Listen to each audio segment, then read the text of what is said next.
오늘 추수감사절에 참여한 여러분 모두에게 우리 하나님께서 우리의 예배를 받으시고 우리에게 특별한 은혜를 주시기를 주님의 이름으로 축복합니다. 1863년에 미국 링컨 대통령이 11월 마지막 주 목요일을 미국의 추수감사절로 선포합니다. 그래서 이때부터 미국의 모든 주가 11월 마지막 주 목요일을 추수감사절로 지키게 되었습니다. 물론 그 전에도 부분적으로 추수감사절을 지켰습니다. 그 뒤에 1941년에 루즈벨트 대통령이 11월 마지막 주가 아니라 11월 넷째 주 목요일을 추수감사절로 재승인해서 지금은 미국 교회가 11월 넷째 주 목요일을 추수감사절로 지킵니다. 링컨 대통령이 11월 마지막 주 목요일을 추수감사절로 선포하는 법안의 최종 승인을 하면서 이런 말을 했습니다. 우리의 경건한 조상이 이 아메리카 땅에 감사의 씨를 뿌린 그 신앙을 만대에 계승하기 위하여 이 날을 국가 축제일로 정한다. 우리의 경건한 조상이 이 땅에 감사의 씨를 뿌린 그 신앙을 만대에 계승하기 위해서 이 날을 감사절로 정한다고 공포한 겁니다. 그렇습니다.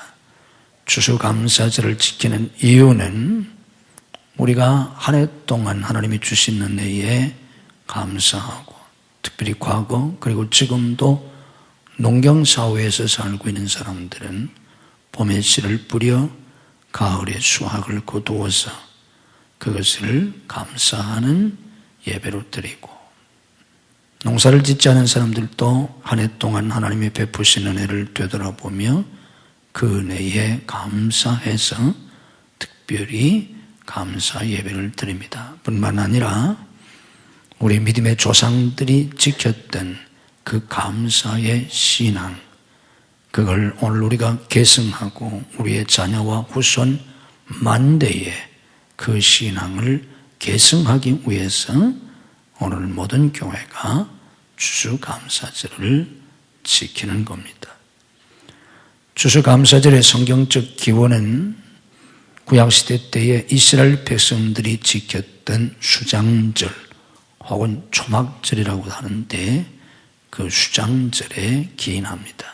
이스라엘 백성들은 6월절 맥주절과 함께 3대 절기로 수장절을 지켰습니다. 가을 수확을 거둔 다음에 하나님 앞에 수장절을 지켰던 겁니다.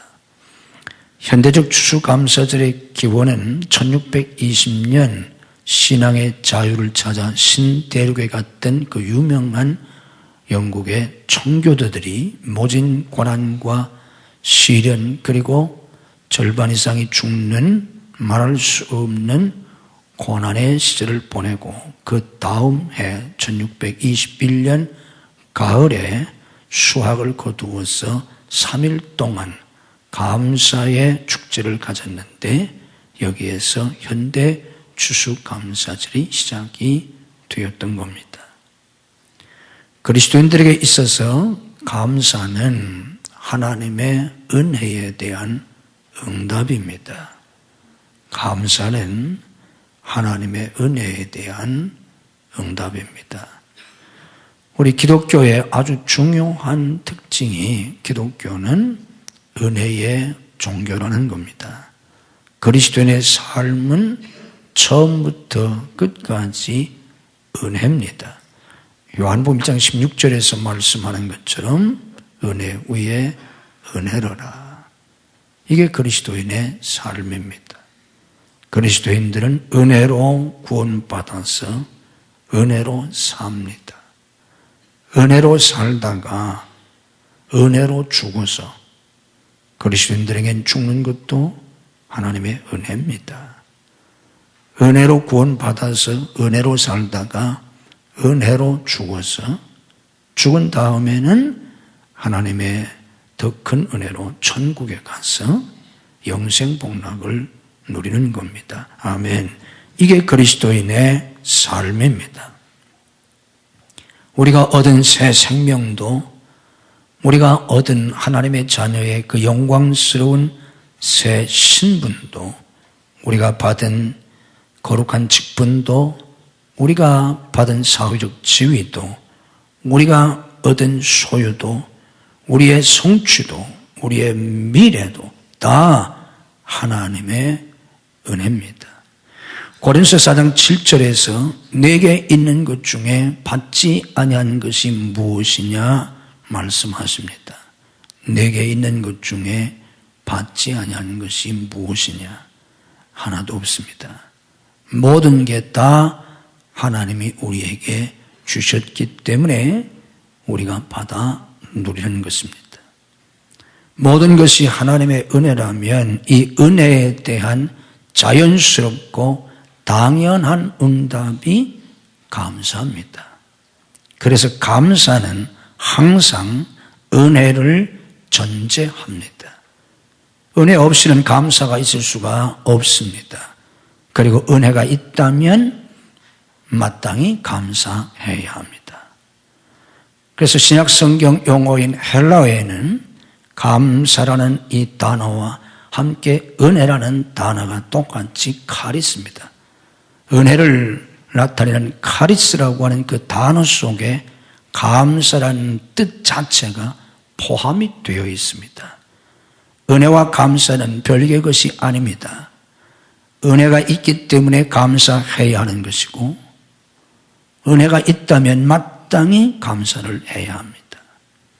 그래서 범사에 감사하라, 그런 말씀을 하는 것입니다. 시편 100편 4절에 보면 감사함으로 그의 문에 들어가며 찬송함으로 그의 궁정에 들어가서 그에게 감사하며 그의 이름을 송축할지어다 그랬습니다.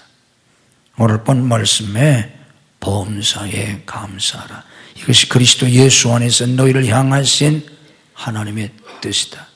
범사에 감사라고 하는 말씀은 그 자체가, 범사가 하나님의 은혜라는 것을 전제하는 것입니다. 우리가 범사에 감사해야 할 이유가 뭐냐고 하면 범사가 하나님의 은혜니까. 그리고 범사가 하나님의 은혜라면 마땅히 범사에 감사해야 하는 것입니다. 그래서 바울은 나의 나 된 것은 다 하나님의 은혜라고 고백하지 않았습니까? 그 바울이 데살로니가서에서 범사에 감사해라, 이것이 너희를 향하신 하나님의 뜻이라고 말씀한 겁니다. 유명한 어거스틴은 이런 말을 했습니다.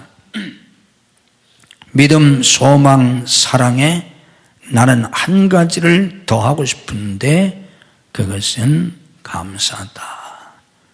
우리가 고린도서에 있는 말씀, 믿음, 소망, 사랑, 이 세 가지는 항상 있을 것이라, 그 말씀을 잘 알지 않습니까? 그런데 어거스틴은 여기에 한 가지를 더 하고 싶다고 그랬습니다. 그리고 그 한 가지는 감사라고 말했습니다.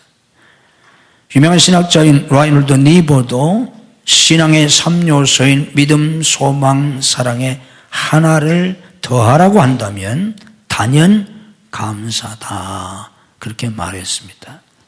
믿음, 소망, 사랑, 이 세 가지 항상 있어야 하지 않습니까? 그런데 거기에 한 가지를 더한다면 당연히 감사다.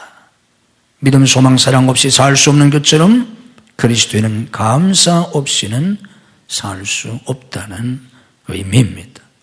그런데 문제가 뭡니까? 모든 것이 하나님의 은혜이기 때문에 범사에 감사하며 사는 것이 너무나 당연한데, 불행하게도 인간은 감사할 줄 모른다는 것입니다. 인간의 불행이 어디서부터 시작이 되었는가? 성경을 보면, 성경이 우리에게 가르쳐준 진리를 보면 인간의 불행은 감사할 줄 모르는 데서 시작이 되었습니다. 이것은 아주 중요한 내용입니다. 인간의 불행이 어디서부터 시작이 됐나? 감사할 줄 모르는 데서. 이 말을 우리 개인에게 적용한다면 내 불행이 어디서부터 시작됐나? 내가 왜 이렇게 불행하게 사나? 감사할 줄 모르기 때문입니다. 왜 그렇습니까? 처음 인간이 타락한 곳이 에덴 동산 낙원입니다. 에덴 동산에는 없는 게 없습니다. 모든 게 풍성했습니다. 모든 것이 아름다웠습니다. 인류 역사상 에덴 동산에서 살았던 아담과 하와가 누렸던 그 축복과 영광과 행복을 누린 사람은 아무도 없습니다. 그 아름답고 풍성한 에덴 동산, 그 낙원에서 인간이 타락했지 않습니까? 왜 그랬겠습니까? 불행하게도 감사할 줄 몰랐기 때문입니다. 자기들을 하나님의 형상대로 지어주시고 그 말할 수 없이 아름답고 풍성한 그 낙원을 주신 그 은혜에 감사하며 살았더라면 거기서 영원히 살았을 텐데 불행하게도 그 낙원에서조차 그들은 감사하지 못했습니다. 그래서 금단의 열매인 선악과를 따먹고 에덴 동산 낙원에서 쫓겨나서 가시와 엉겅퀴가 무성한 저주받은 땅에서 땀 흘려 고생하며 살다가 지옥 가고 말았지 않습니까? 인간의 불행이 감사할 줄 모르는 데서 시작되었다는 것을 유념하셔야 합니다. 우리 한국 속담에 물에 빠진 놈 건져 놓으니 보따니 내놓으라고 한다는 말이 있습니다. 물에 빠진 사람 건져 주었더니 자기 보집 내놓으라. 이건 은혜에 감사하기는커녕 배은망덕한 인간의 모습을 보여주는 속담입니다. 1860년 9월 8일 미국의 게렛 신학교 신학생이었던 에드워드 스펜서는 밤중에 친구의 고함 소리에 눈을 뜨게 됩니다. 웬일인가 했더니 가까운 미시간 호수에서 큰 연락선이 조난되었다는 겁니다. 고등학교 때 수영선수였던 이 스펜서는 급히 달려가서 험한 파도와 물결을 헤치고 들어가서 한 사람씩 구조해냈습니다. 무려 17명을 구조해냈습니다. 그날 스펜서가 아니었으면 이 17명의 생명은 고스란히 미시간 호수에 빠져 죽고 말았을 텐데 스펜서가 구해냈습니다. 그러나 이날 사력을 다해서 마지막 힘까지 다해서 그 험한 파도 속에 뛰어들어서 17명의 생명을 건져낸 스펜서는 이날의 무리로 결국은 이것이 화근이 되어서 병상에 눕게 됩니다. 그리고 7년 후에 꽃다운 32살의 나이로 세상을 떠나게 됩니다. 세상을 떠나기 전 한 신문 기자가 방문을 했을 때 스펜서가 이런 고백을 했습니다. 그날 내가 목숨을 걸고 17명을 구조해냈는데 그 중에서 자기에게 감사를 표한 사람은 소녀 한 사람밖에 없었다고 고백을 했습니다. 한 번은 예수님께서 10사람의 나병 환자를 고쳐주셨지 않습니까? 그때 예수님께 돌아와서 감사했던 사람은 사마리아 사람 한 명뿐이었습니다. 이것이 감사할 줄 모르는 인간의 모습입니다. 우리가 감사하려면 어떻게 해야 되겠습니까? 감사하려면 두 가지가 필요합니다. 하나는 감사의 은혜를 받아야 합니다. 하나님이 우리에게 아무리 많은 은혜를 주셔도, 다른 사람보다 더 많은 복을 누리고 살아도 감사의 은혜를 받지 못하면 감사하지 못합니다. 감사는 아무나 하는 게 아닙니다. 아무리 많은 복을 받았어도, 아무리 많은 은혜를 주셨어도 감사의 은혜를 받지 못하면 감사하지 못하게 되고, 반면에 감사의 은혜를 받으면 어떤 환경 속에서도 감사합니다. 흑인으로 태어나서 백인의 그 말할 수 없는 박해와 고통 속에 살았던 마틴 루터 킹 목사님은 그래서 흑인들의 인권을 위해서 한평생 운동했고 마지막 죽임을 당했는데, 그럼에도 불구하고 마틴 루터 킹 목사님은 나는 흑인으로 태어난 것을 감사한다고 고백을 했습니다. 그때 당시 미국의 흑인들은 인간 대접을 받지 못하던 그런 어려운 시절이었습니다. 그때 자기가 흑인으로 태어난 것을 얼마나 억울해하고 얼마나 원망하고 불평할 수 있었겠습니까? 그러나 루터 킹은 나는 흑인으로 태어난 것을 감사한다고 하였습니다. 우리가 눈만 좀 침침하거나 시력만 좀 나빠도 불편하고 원망하기 쉬운데, 헬렌 켈러는 소경이었습니다. 눈이 안 보이면 귀라도 들려야 할 텐데 귀도 들리지 않았습니다. 그러니 말도 할 수 없었습니다. 얼마나 불평하고 얼마나 불편하고 얼마나 어려웠겠습니까? 정말 한평생 자기의 운명을 저주하고 신을 원망하면서 그렇게 한평생을 삼식한데, 그 헬렌 켈러가 이런 말을 했습니다.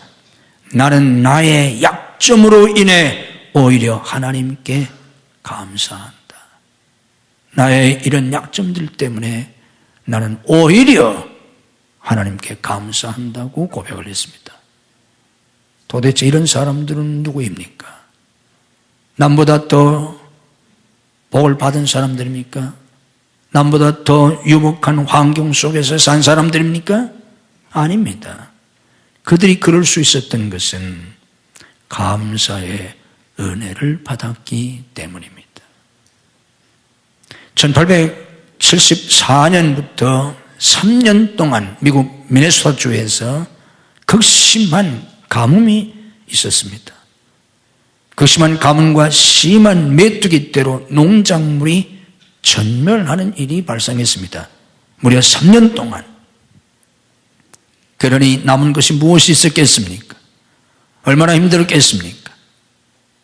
그때 1877년 4월 27일 미네소타주 주지사였던 필스 베일리가 모든 주민들에게 감사 기도의 날을 선포합니다.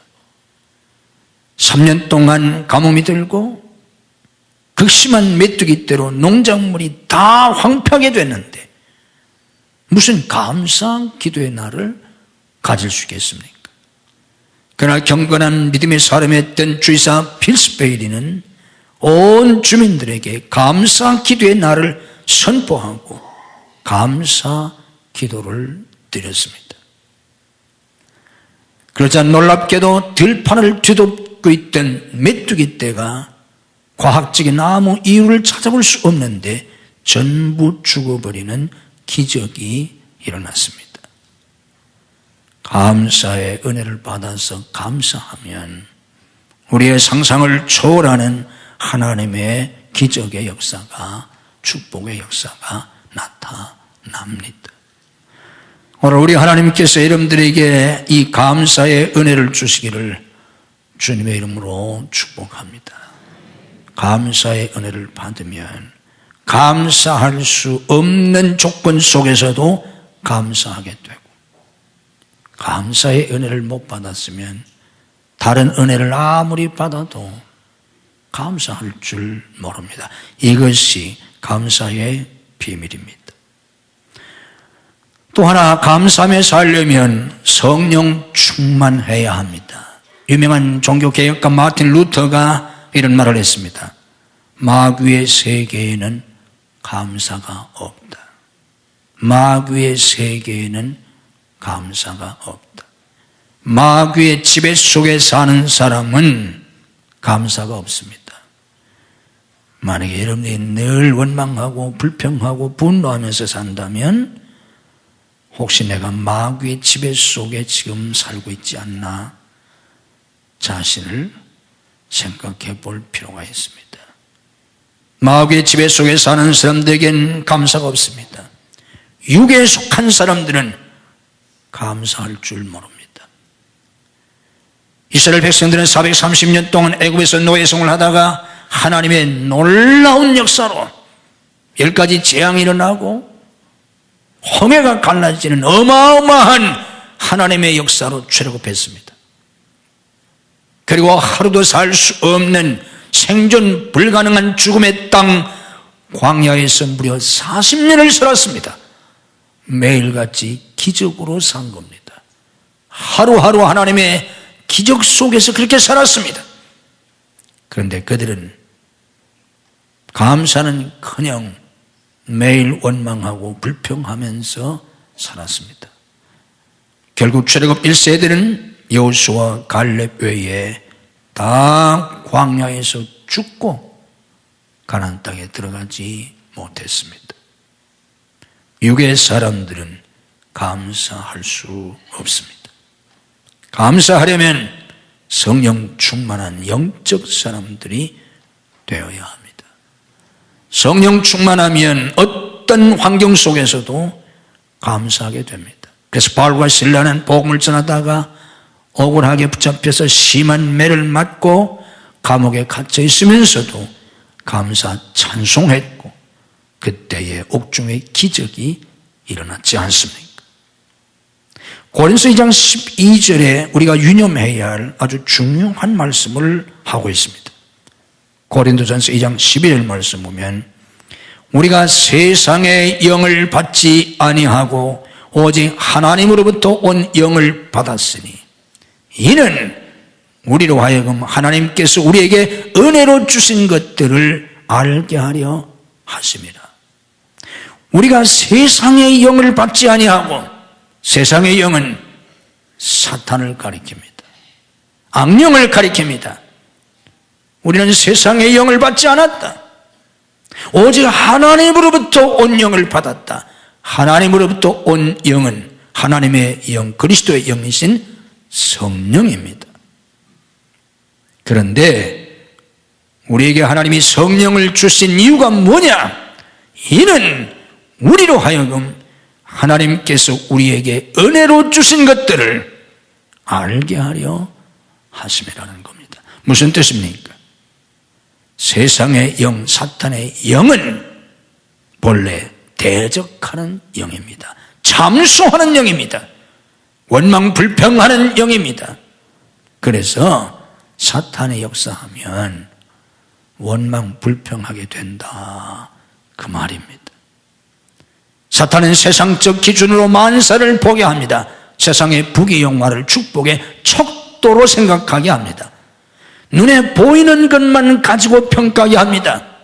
현재만을 생각하게 하고 미래를 생각하지 못하게 합니다. 영혼을 바라보지 못하게 합니다. 다른 사람과 자기를 단순 비교하게 합니다. 하나님을 바라보지 못하고 가진 자들만을 보게 하고 주신 자를 바라보지 못하게 하고 가진 것만을 보게 하며 갖지 못한 것에 욕심을 부리게 합니다. 그래서 원망하고 불평하고 분노합니다. 이 모든 것이 바로 세상의 영, 사탄의 영이 주는 것이라는 걸 우리가 깨달으셔야 합니다. 우리는 세상의 영을 받지 않냐고 오직 하나님으로부터 온 성령을 받았으니 이는 우리로 하여금 하나님께서 우리에게 은혜로 주신 것들을 알게 하려 하심이라. 우리에게 성령을 주신 아주 중요한 이유 중에 하나가 하나님께서 우리에게 은혜로 주신 것들을 알게 하려 하심이라는 겁니다. 하나님 우리에게 많은 은혜를 주셨어도 성령께서 역사하지 않으면 그 하나님이 주신 은혜를 깨닫지 못한다는 뜻입니다. 성령께서는 하나님이 우리에게 얼마나 놀라운 은혜를 주셨는지를 알게 해주십니다. 하나님이 우리에게 어떤 은혜를 주셨습니까? 생명을 주셨습니다. 영원한 생명을 주셨습니다. 예수님이 왜 오셨습니까? 하나님이 독생자를 왜 보내셨습니까? 하나님이 세상을 이처럼 사랑하사 독생자를 주셨으니 이는 그를 믿는 자마다 멸망하지 않고 영생을 얻게 하려고. 예수님이 왜 오셨습니까? 내가 온 것은 양으로 생명을 얻게 하려고. 예수님이 무엇을 주신다고 하셨습니까? 내가 그들에게 영생을 주노니 영원히 멸망치 아니할 터이에요.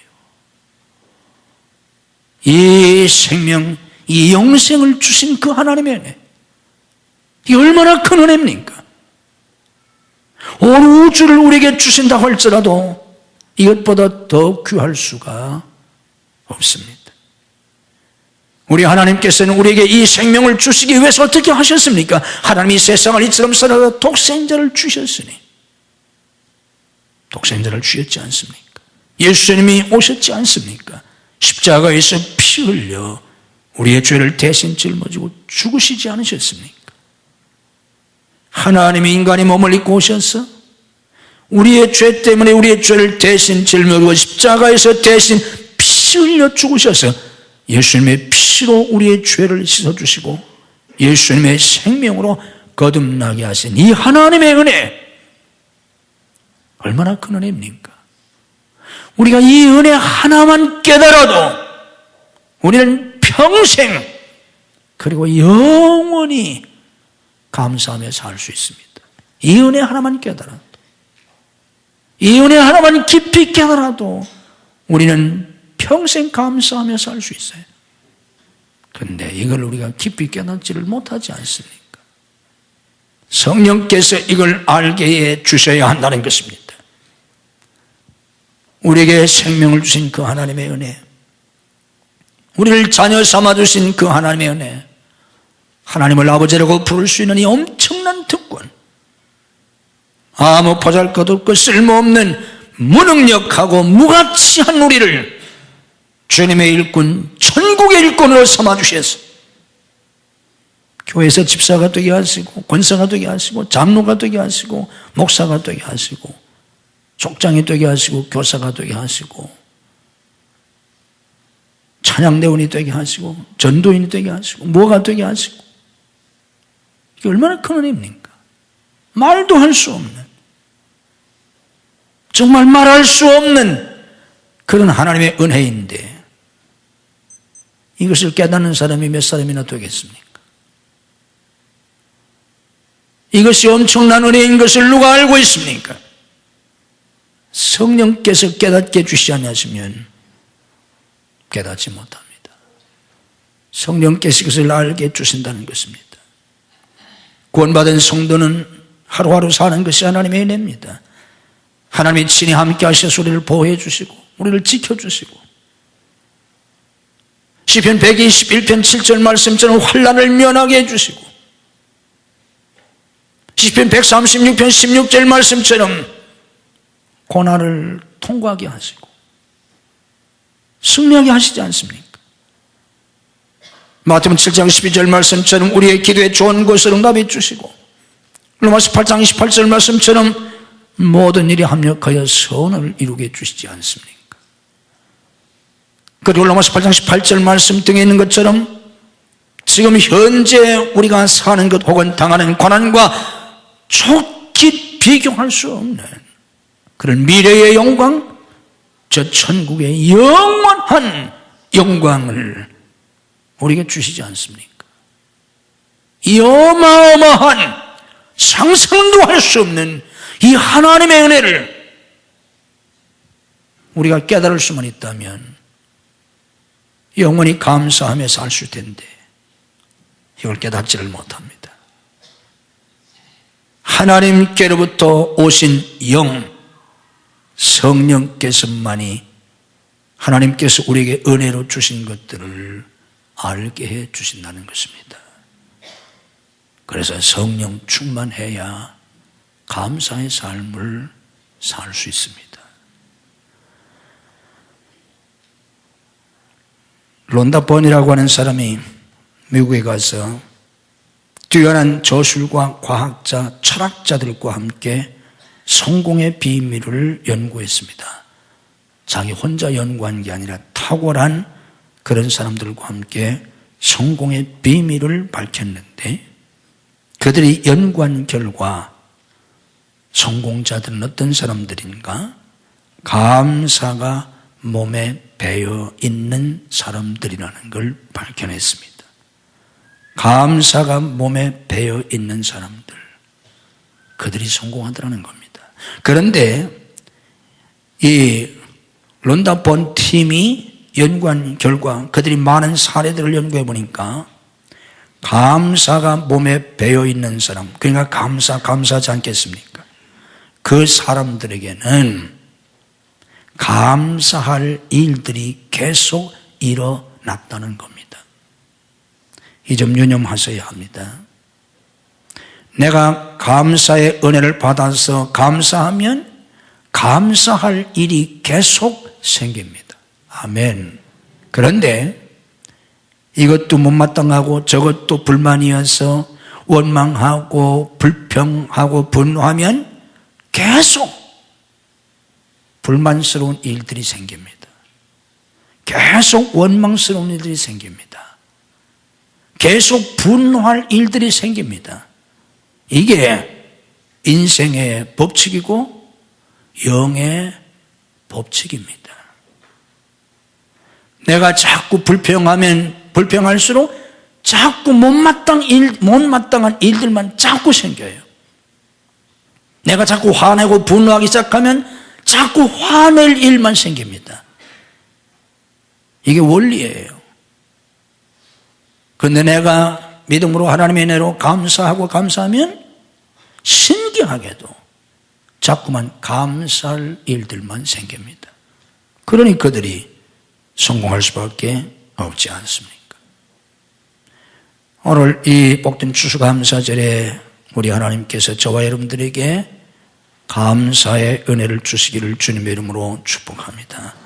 그 은혜를 받아서 감사하며 사십시오. 성령의 충만함을 받아서 사탄에게 속지 말고 성령의 은혜 속에 하나님이 주신 은혜를 많이 깨닫고 깊이 깨닫고 늘 감사하면서 더 큰 하나님의 은혜와 축복 속에 살아갈 수 있는 저와 여러분 모두가 되시기를 주님의 이름으로 축복합니다. 우리에게 풍성한 은혜, 독생자까지 주신 하나님, 우리에게 십자가에서 피를 주시고 생명까지 주신 예수님, 그 만극하신 은혜를 우리가 어찌다 감사할 수가 있겠나이까. 저희들 자녀 삼으시고 일꾼 삼으시고 늘 돌보시고 인도하시고 환난을 면케 하시며 고난을 통과하게 하시고 우리를 승리하게 하시는, 때마다 필요한 것들을 채우시는 그 주님의 은혜를 우리가 무엇으로 다 감사할 수가 있겠나이까. 오 하나님, 그러나 인간은 본래부터 감사할 줄 몰랐습니다. 성령의 역사가 아니고는 하나님의 은혜를 깨닫지 못합니다. 사탄은 끊임없이 우리로 하여금 원망하고 불평하고 분노하게 만듭니다. 그래서 결국은 자기도 망하고 주변 사람들도 망하게 하고 결국 우리 모두를 다 파멸시키려고 합니다. 오늘 우리나라와 세계가 온통 원망과 불평, 분노로 가득 차 있습니다. 오 하나님, 오늘 우리의 심령을 감사의 은혜로 채워주시기를 원합니다. 성령으로 채워주시기를 원합니다. 끊임없이 원망하고 불평하고 저주하고 분노하게 하는 모든 사탄의 영, 이 세상의 영을 우리의 심령과 우리의 교회 가정에서 다 물리쳐 주시기를 원합니다. 우리와 우리의 가족, 우리의 자녀들에게서 다 물리쳐 주시기를 원합니다. 내가 나사렛 예수 그리스도를 명하노니 우리를 원망하고 불평하고 분노하게 만드는 이 모든 이 세상의 영, 이 모든 악한 영, 이 모든 사탄의 영은 성령의 결박을 받고 다 물러갈지어다. 예수의 이름으로 다 떠나갈지어다.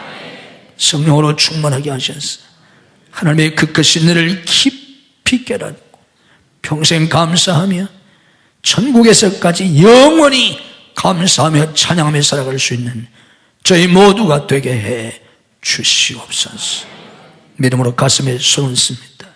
주님의 힘든 손으로 안수하셔서 우리 속에 있는 원망과 불평, 분노 다 씻어 주시옵소서. 감사의 은혜로 채워 주시옵소서. 감사의 영으로 채워 주시옵소서. 성령으로 채워 주시옵소서. 머리머리 안수하시고 하늘의 지혜와 총명과 명철과 계시를 주셔서 하나님의 그 크신 은혜를 깊이 깊이 깨달을 수 있게 해 주시옵소서. 우리의 입술을 성별시켜 주시옵소서. 우리 입에서 원망하고 불평하며 분노하고 저주하고 우리 입에서 불신앙의 말이 나오지 아니하도록 우리의 입술을 성별시켜 주시옵소서. 우리의 눈을 거룩하게 하셔서 하나님을 바라볼 수 있게 하시고 하나님의 은혜가 보여지게 하시고 깨달아지게 하시고 느껴지게 하시옵소서. 오늘 주님께서 우리의 영혼과 마음과 육신을 치유하시고 회복시켜 주시기를 원합니다. 성령으로 역사해 주시옵소서. 병든 마음을 치유하시고 상처받은 마음을 치유해 주시옵소서. 예수님의 이름으로 치유될지어다. 우리의 병들, 우리 약한 육신도 치유해 주시옵소서. 믿음으로 아픈 곳에 손을 얹습니다. 아픈 가족들을 대신해서 손을 얹습니다. 이 시간 치유의 기적을 베풀어 주시옵소서. 내가 나사렛 예수 그리스도 이름으로 명하노니 우리 가족들을 괴롭히는 모든 병만은 다 물러갈지어다. 예수님의 이름으로 치유될지어다. 예수님의 이름으로 건강이 회복될지어다. 예수님의 이름으로 새 힘을 얻을지어다. 역사해 주시옵소서. 가정마다 속히 인가도 시켜주시고 믿음으로 복받고 쓰임받는 복된 가정들이 되게 해 주옵소서. 가정을 파괴하려고 하는 모든 사탄의 세력을 주님이 결박하시고 물리쳐 주옵소서. 내가 나사렛 예수 그리스도 이름으로 명하노니 우리 가정을, 우리의 자녀들의 가정을 파괴하려고 하는 모든 사탄의 세력은 성령의 결박을 받고 다 물러갈지어다. 우리 자녀들을 축복하시고 써 주시옵소서. 믿음에 믿음을 더하시고 지혜와 총명과 명철을 더하시며 영역의 강건함과 그리스도의 마음과 그리스도의 능력으로 더 내펴 주시옵소서. 복된 사람들을 붙여주시고 환경을 열어주시옵소서. 공부하는 학생들에게 학업의 문을 열어주시옵소서. 진학의 문을 여시고 유학의 문을 열어주시옵소서. 취업의 문을 여시고 사업의 문을 열어주시옵소서. 결혼의 문을 여시고 태의 문을 열어주시옵소서. 사역의 문을 열어주시옵소서. 예수님의 이름으로 열릴지어다. 역사해 주시옵소서. 성도의 직장과 사업을 붙드시고 축복해 주옵소서. 주의 도우심으로 형통하고 창대케 되게 하시고 주와 복음을 위해서 쓰임받고 세계 선교를 위해서 쓰임받고 열매를 맺게 해 주시옵소서. 우리 사역에 성령님 임재하시고 역사하셔서 놀라운 열매가 맺히게 해 주시옵소서. 오늘 감사질 아버지 앞에 나와 감사 예물을 드립니다. 11조를 드리고 감사헌금, 선균금, 구제헌금, 건축헌금, 해외 성전 건축헌금을 드립니다. 이 모든 예물을 주께서 기뻐 받으시고 하늘과 땅의 풍성한 복으로 채워 주시옵소서. 영역의 강건함으로 삶의 형통함과 사역의 풍성한 열매로 자녀와 후손의 복으로 믿음의 명문가를 이루도록 하나님이 복의 복을 더하여 주시옵소서. 오늘 아버지 앞에 나와 예배드릴 모든 성도를 축복하시고 병상에서 나오지 못한 성도들 찾아가셔서 능력의 손으로 일으켜 주시옵소서. 줄타주 있는 성도들, 해외에 나가는 가족들, 군문에 나가는 아들들, 유학생들을 지키시고 축복해 주옵소서. 믿음이 연약하여 주의를 송수하지 못하는 성도들에게 주의를 송수할 수 있는 믿음을 더하여 주옵소서. 이 한 주간도 주님이 주시는 은혜와 축복이 넘치는 복된 한 주간이 되게 해 주옵소서. 예수님 이름으로 축복하며 기도하옵나이다. 아멘.